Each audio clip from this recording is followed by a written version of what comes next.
Hello, my friends. Welcome, welcome. You are in the right place if you want to know about how nonprofits can utilize their social media advertising to amplify their campaigns. And we're going to talk about all things social media ads and nonprofit with Aashima. I am Heather Nelson. I am a corporate partnership specialist. My business is Bridge Raise. If we have not met before, please do say hi. Follow me on LinkedIn, where I share all kinds of things about corporate partnership. And today I am excited to have this conversation. I have to tell you, this is a pretty new topic for me. I have a few clients and partners that work with social media advertising as part of their corporate partnerships, but not a ton. So I am going to learn alongside you today. If you are here, let me know where you're from in the comments. We can take questions if you have questions along the way, but if we run out of time, I will go back and answer them after. So don't hesitate to get those questions in as well. Okay, so without further babbling by me, I am going to introduce Aashima.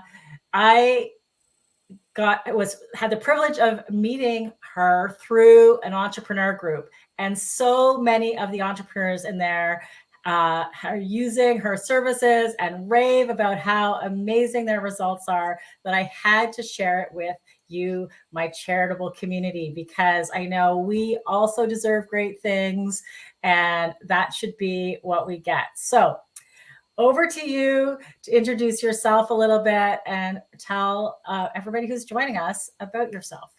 Thank you so much, Heather. I'm so excited to chat today. As you mentioned, my name is Aashima Verma. I am the CEO of AV Marketing Inc. I founded this company almost 7 years ago, and we specialize in meta ads, so Facebook and Instagram ads, and usually we say social ads because they run on these social media platforms. And today I'm like super excited to chat about how we can use social ads to amplify nonprofits message, because a lot of our every time we think about ads, like immediately we're thinking about return, we're thinking about the for profit sector. And I'm like actually genuinely excited to share the opportunities, the possibilities that are available to nonprofit organizations as well. Yeah, I love that. I love that you reached out to me to talk about some of these kind of ideas a few months ago, because it's true. There is real opportunity for the nonprofit sector in this space. And I feel like through this conversation, people are going to hear just how accessible it is and what some of their options are to dip their toe into this space if they're in the beginning, or really, jump all in if they have something that really makes sense to amplify in a big way. So let's start with the beginning. When Mm-hmm. you say social ads, tell me exactly what you're talking about. Of course, it's really social ads basically just means acquiring some real estate in the online world on the internet. That's what social ads are. When we post something organically, meaning you just like publish a post on LinkedIn or on Instagram or Facebook, there is no guaranteed or predictable reach. Like nobody promises like, hey, we if you post something, we will give you at least like 100 eyes or like 100 people or an audience of like X number. Whereas when you use ads, at least there's one thing always guaranteed, which is the reach to the audience. So when we almost pay to get that reach, when we pay for that reach, when we pay for those guaranteed eyes on our content, on our message, that's what we call as this paid ad system or social ads. I hope that. Okay, perfect. That's very, very clear. And when people are like tossing around like that reach, what's the word you use? Do you use impressions? Do you use people? Like, what's the term you say if I'm going to say I want 1,000 somethings? What is it that Mhm. you use for that?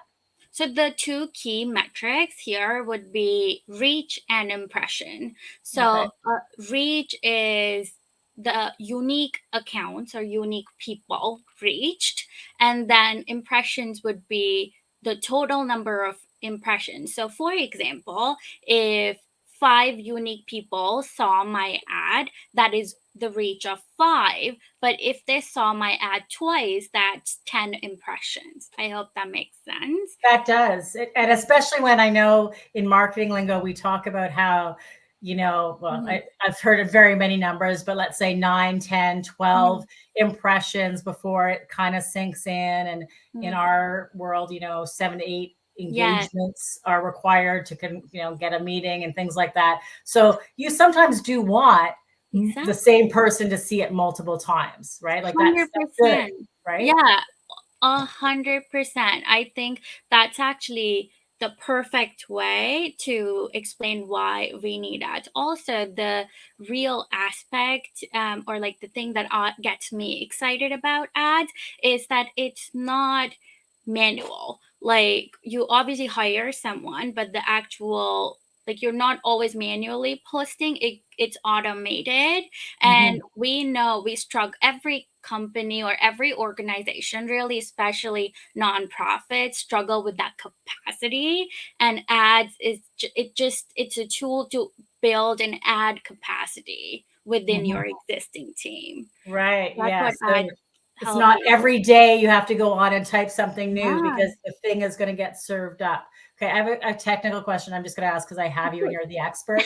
Yeah. Okay. So there's things that show up in my feed with the little word sponsored Sponsored. underneath. And then there's also things that are off to the side in a separate box. Mhm. Are both of those things ads? Yes. So if it has the word sponsored on it, it is an ad. And those two different things are just two different placement of your ad. That's Okay. the technical term for it. So on Facebook and Instagram, where we run ads mostly, it's so it'll show up in your stories, on your feed, in the little like side desktop icon situation. So there's like multiple placements on Okay. for your ads. Yeah. Perfect. Okay. I know people had that question out there. I saved them the time of asking. So all of those are ads, and Mhm. your business, and you primarily are advising people on those within the Meta world. Ecosystem. Yes, the meta ecosystem. Yeah. Okay. Okay. So what do nonprofits need to know about social ads? Like, what are some real things that you're like, they have to know this to know how valuable it is or what the drawbacks might be? What do they Mhm. need to know? Actually, the first thing is what you already mentioned. Like, to get any meetings, to get someone interested in what you're saying, you need at least 7 to 10 touch points. Right. So when we're organically trying to get that number, we are actually, at least if we're coming from the nonprofit sector, we're competing with everyone who is spending in the for-profit Right. sector, hundreds of thousands of dollars. So it's almost like inherently we're at a disadvantage because we Mhm, are not utilizing that channel. mhm, So, mhm. and I think the problems or the challenges or the issues that we are solving in the nonprofit sector are at scale, right? Like, they're big things that we're trying to solve to make the world better. However, we're almost not allowed to advertise at a bigger scale to get that solution for that big problem. So we have a problem that's really big, but we are only allowed to do a little bit of fundraising, a little bit of all of those things. And I think what we're missing out on is, like, even if, let's say, you're doing corporate partnerships, or you're doing a fundraising campaign, same campaign with ads would potentially bring in 2 to 3 times more donations, because it just reached the right people, so the targeted people, and it at least reached more people. I feel like when we don't almost utilize this channel, we are limiting what it can do for us. And it's not Mhm. like 1 by 1 ratio, or if we spend like 1,000 we'll get 1,000. There's never a guarantee, but the reach is guaranteed. And in nonprofits, that's something that we're missing. Our message is not just reaching the people. That's it. And I've more and more seen workshops on this. I do think this is a core trend in the sector, is what we call, omni-channel Mhm. marketing. So this expectation more and more that if you're going to get funding, in our case with a corporate partnership, if you have a corporate partnership that's Mm, meant to amplify a campaign, omni-channel, yes, we want to see it in your email, we want to see it mm, in Meta, we want to see employees doing something related to it, mm, all of these different channels being leveraged, because often the initial mm, idea concept has so many legs if you mm, do all those things, right? mm. But if you just put it in the direct mail, you're under leveraging the message that you've spent all this time crafting. Yes, Like you've crafted exactly. this amazing story, you've got the pictures, you've got all the things, and then you just put it in one letter. And what you're saying, which I think is brilliant and I fully support, is if you can also then get it into this other channel, you're increasing your likelihood of success, because there's going to have, start getting to those number of touch points you need to convert, Mm, and more eyeballs, more people. And so you're really leveraging something you've created, yeah. getting the most out of it. And then you also don't have to post every day because some of it is automated. Yes, and like more, I feel like that's literally it. Like you would spend thousands of dollars, your grant money potentially to create this perfect, let's say, video that Yeah. showcases your story, but then it only reaches the eyes that you already have access to, right? And a Mhm. lot of times I feel like this is like an opportunity. Like if you could do only one thing, and you could use ads for only one campaign, um, I would do a retargeting ad campaign. What that necessarily means is that everyone who's already in our system might actually not be seeing what we're doing these days. They probably engaged with our organization a few years ago. They're in our system. We have the access and the consent potentially to market to them or to like show them our messages, but it's just in our database. But we're potentially sending emails that are not even being delivered to their primary inbox. So you could just take those email lists and reach those people via ads as well. So it's just, again, same resource, but you're utilizing it with ads and reaching the same people on a different channel, the whole omni-channel strategy, right? So they might have missed the email, but they saw the ad, and when they see the ad and then they see the email, they're like, oh, I also saw this. So Yeah. it just all makes sense. It all comes together. Yeah, I love that example. I love that example. I Just a little insight into how Mhm. we know each other for everybody listening here is in a group where we work a lot on reframing obstacles. Mm, So I want to ask you this. mhm. What do you think when we talk about not what nonprofits need to know? Are there some common obstacles that you see, and what would be a reframe on a couple of those obstacles? Can we help people Mhm. with that? Yeah, the number one obstacle, honestly, that it's not even said it like that. It's just like, oh, we have a limited budget. That's like the go to, right? But it's not really about the limited budget or the limited grant money or the limited resources. What it's really, really about is the perception that almost the donors potentially have, or the organization as a whole, the pressure that the organization feels if they choose to invest in ads. There's always this like fear of failure, like, oh, if it does not work, like people will question our character almost. And like, for example, when Amazon was launched, no shareholders got any return for the first 6 years because they understood, like, we were going after the market share. But like our nonprofit organizations just don't get that liberty of experimenting, of going after the big thing. So they almost, and I think the reframe of like just like thinking about it as a long term channel versus just amplifying one fundraiser or one something, or like you got a 10K grant and you want to use it. That, I think, the reframe has to be almost like a almost looking at ads as a tool for amplification and being able to access it for a longer period of time versus a quick fix and Mhm. expecting it to solve everything. Yeah, I hope yeah, that yeah. makes sense. Yeah. That's really helpful. I get where you're going with that. It's the the appetite for risk is Mm, generally lower in the nonprofit sector for a variety of reasons, and yes. some of them great reasons, some of them less great reasons. But I think, you know, that's where even almost seeing it like an experiment might Mm, be helpful. So we're going to experiment like with a certain amount of budget, and maybe that is where there's a grant or something that allows mm, them to test it. mhm, And, you know, I encourage all of you to consider this possibility. Could you test the idea and see, you know, what kinds of results you get, and not, you know, be unrealistic, because it is a long term, like everything. Fundraising is a long term mhm, game too, over really, when you think about it. Relationship building, long mhm, term. Like these are things that are core to who nonprofits are.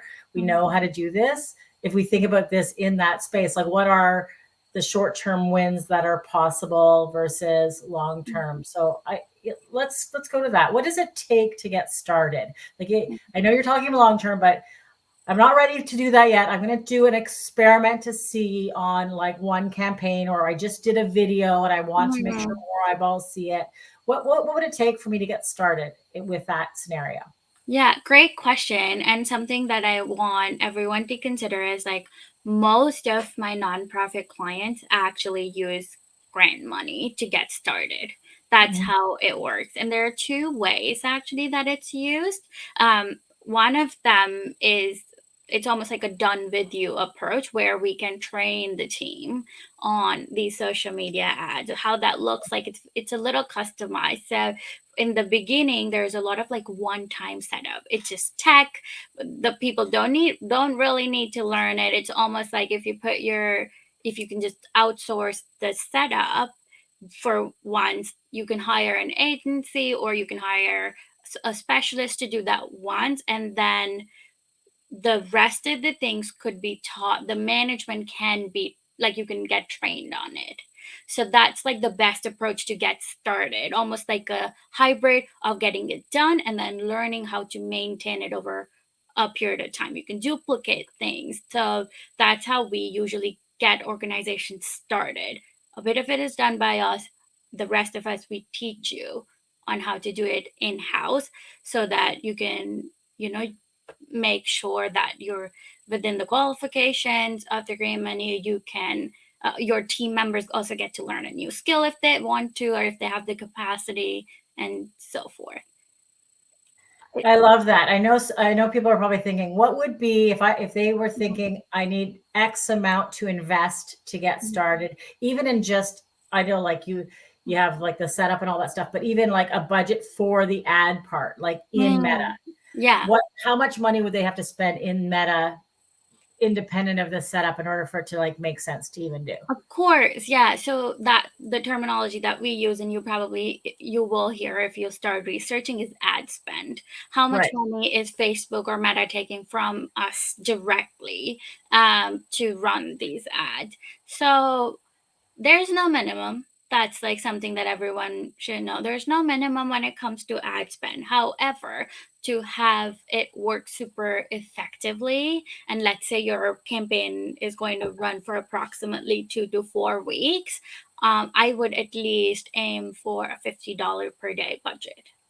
Okay. I like Perfect. it's always helpful to start thinking about it for with like a daily budget lens versus like a lifetime budget lens, which is also one of the biggest mistakes that I see people making all the time. They're like, "Oh, we have these $2,000. We'll just give Meta $2,000."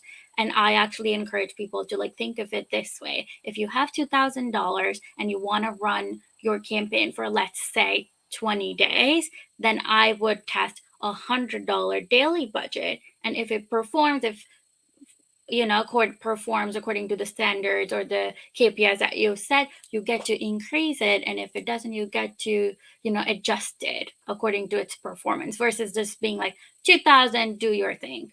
So it's all, as you said, it we can come back to experimentation with that attitude when we're doing it. Yeah. I love that recommendation. That's a really good recommendation. And, you know, for me, one of the things that I recommend often, so um, you're saying thank you to a corporate partner. Mm-hmm.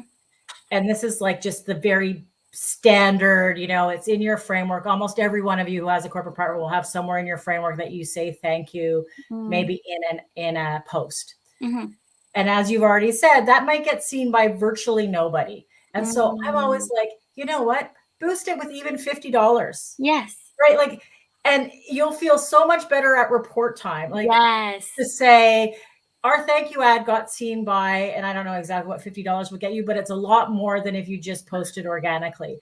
And it's like a little boost to it. And then and it's not a big budget. Like, it's a little thing, and it does make a difference. One of the things that's, in corporate, one of the interesting things is you may have, like you said, a commitment on reach. So sometimes companies will fund a campaign and there's a certain reach expectation, right? So I've worked with clients. One of the projects I work on, Take Our Kids to Work, coming up November 1st, everybody. It's amazing national event in Canada. And so, we do use meta ads to get people registered, get people on board with it. But we also look at, the companies that are sponsoring it and making sure that they're seen as well, and track that piece of information. So we're looking at, and we put a spend against, not me, the professionals, put a spend against these things so we can have those numbers. And that's like the big version. And for those of you who are doing big campaigns, there's that. But for those of you who are not doing a big thing and you just want to say thank you, or use it for your Giving Tuesday, match campaign where you may have a company matching, you may just be like boosting at a small level, a few ads. But it's so to me, even just the optics are so much better, right? Like the numbers are so much better. Yeah. And I thank you for sharing that. And I've actually worked with an organization where their reporting and those numbers were so important, and that's how they would almost allocate the budget. Like, we have this much budget for this campaign, and when they ask for grant money, they'd put that in their proposal as well. Actually, I wanted to chat about the boosting. So we get, a lot of people think that, oh, if running ads is just, how on Facebook or Instagram you get that little icon like, do you want to boost a post, and that's what it is. But when I or my company, when we do ads, we actually that's not how we do it, because what boosting was created for was just like a quick ad, which almost like overrides a lot of little things that need to be selected to get targeted results. So a lot of times when you boost something, you'll get a lot of, like, again, if your goal is to just get, like, the likes or shares, that boosting works. I'm not going to say it doesn't work. However, if your target or your KPI is to get leads for a campaign or to get donors for a campaign, then it is 100%. Well, if you have the knowledge, then 100% you should create your ads under Ads Manager, which is like the technical place where you build ads. It has a lot more control. So as I said, you can add your email list, you can target your Facebook followers, you can target your email, obviously your subscribers, but your Instagram followers. And then you can create lookalike. Let's say you have a list of donors, and then you can just basically build an audience, and you can ask Meta to be like, hi, can you build an audience that is similar to my existing donors? Isn't that going to be way more productive than just like randomly targeting people with an interest? And the content could be very similar. Like what you're putting in there is very similar. You're just putting it in a different location and being more strategic about it. Love that. Because for sure, the lazy approach, which is, to just hit, but with that little, and that's where it really makes sense what you answered earlier. If you have that ad manager set up by a professional, then in that moment, it's not that much harder to put it in that way and use it that way. Okay, that's great advice. We have a question. It could be a bit of a tough one, but I think you're here for it. Okay. We're in particular talking about like the unintended consequences of this, like, social advantage. And in particular, the Indu asks about like any ethical concerns that, Mm. kind of arise by, this sort of approach. Have you had that conversation with charities? Have you have thoughts on, you Yeah. know, And I feel like, Heather, you and I, we've learned about this just concept of neutralizing mhm, the mhm, something. So I think the number one thing, like just like mine, so I would neutralize this, and then we will, I think what really, really helps, if we're concerned or if that's coming up for us and we think potentially, I don't know if I'll have my team on board with this, it's just setting expectations and being very honest about what organically are we able to do and what potentially the worst case scenario could be and the best case scenario could be. Just being upfront and honest about it before getting into it would be helpful to get your team on board and for everyone to understand. There's a lot of research done by incredible, doctors, researchers, and like a lot of organizations. Um, People have found when they used ads for a particular campaign, they were able to reach 10 times more people and get almost 2 to 3 times more donations as a part of that campaign. And I wish I knew the research by hand, but there's also a TED Talk, an amazing TED Talk about nonprofits using advertising. And it's all like there is research to prove it. So I hope that helps too. And then, um, worst case, like if you're like, I don't know, I would almost, um, I think it's important. Like if you want almost like a risk free approach, I would utilize my stories. yeah, So what are the stories? Like what happened with the money that the organization raised? Right? yes, What's the story? It has been like we know this. Like if I this is we were chatting about best practices. The best practice would be sharing stories, video ads, and then like those stories are going to create people they're going to have people raise their hands, engage, share all of those things. And that's like if the ethics, I think the goal for any organization is to help the cause, and this right. helps the cause, and we can help the cause in a really big way with ads. I I, hope. I could not agree more with all of that. And my addition would be, which you sort of touched on in the beginning, have the open conversation in your Yeah. organization. I mean, Mm-hmm. this is going to come up in other areas too. We had a conversation a little while ago on one of my other LinkedIn's about AI. Mm-hmm. Same thing, right? Yes. There's potential ethical concerns with many of the things we do to solicit funds, to bring Mm-hmm. in people, whether it's retargeting, whether it's, we send them something, did they fully consent to getting the mail or what? Mm-hmm. Have a conversation in your organization. And in my opinion, write it down. Like Yeah. with this, it is very reasonable for you to have a statement. Yes, we use meta Mm-hmm. ads to raise awareness for our organization. We have, vetted concerns, and this is our process. You can opt out. You can, Yeah. like all these things, just like we do with direct marketing. You can opt out. You can say no, don't share. You can. So how are you managing your database, your content, your people inside your organization? How are you managing these decisions? And as long as you are thoughtful about them, I think for me, you've done your due diligence.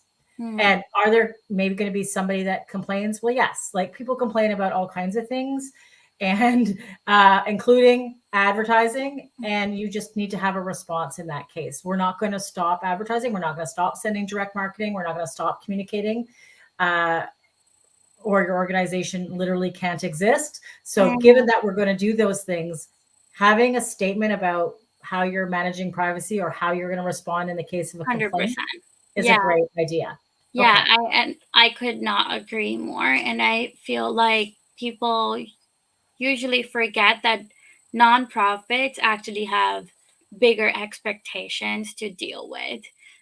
Bigger expectations for results, for funds, for all of those things, and it just puts them in a disadvantaged space if they're not. And I think the whole taboo for advertising in nonprofit. For some reason, it's a bad word when literally it can help you amplify your message, your stories, and get more funds to solve the cause, which is why we exist in the first place. I love that. I could not think of a better way to end this LinkedIn Live than that.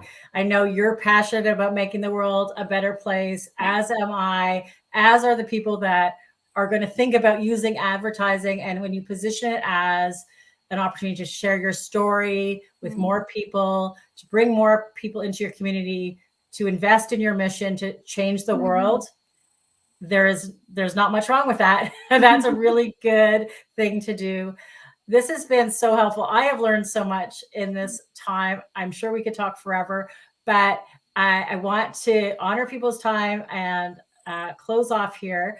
If people have questions or they want to get to know you more, where should they find you or reach out? Of course. So, you can reach out to me via my website, which is www.aashima.com. You can also find me on LinkedIn, Aashima Verma. I'm like the first person or the second person that shows up when search my name. I'm on Instagram. That's where I hang out the most. So yeah, that's it. Thank you. That's perfect. I will definitely put a link to all of those things in the description box. If you have any questions, pop them in and I will make sure we get them answered. Thank you, thank you, thank you for your time today. I really appreciate it. Charities, think about this. This is an opportunity for you. It's an opportunity for you within your corporate partnership programs to really thank and amplify those campaigns, as well as your organization's mission, so you can bring more people to your organization and ultimately get a bigger investment in your mission to change the world. I love that. Thank you so much. And I hope everyone has a great day. Thank you.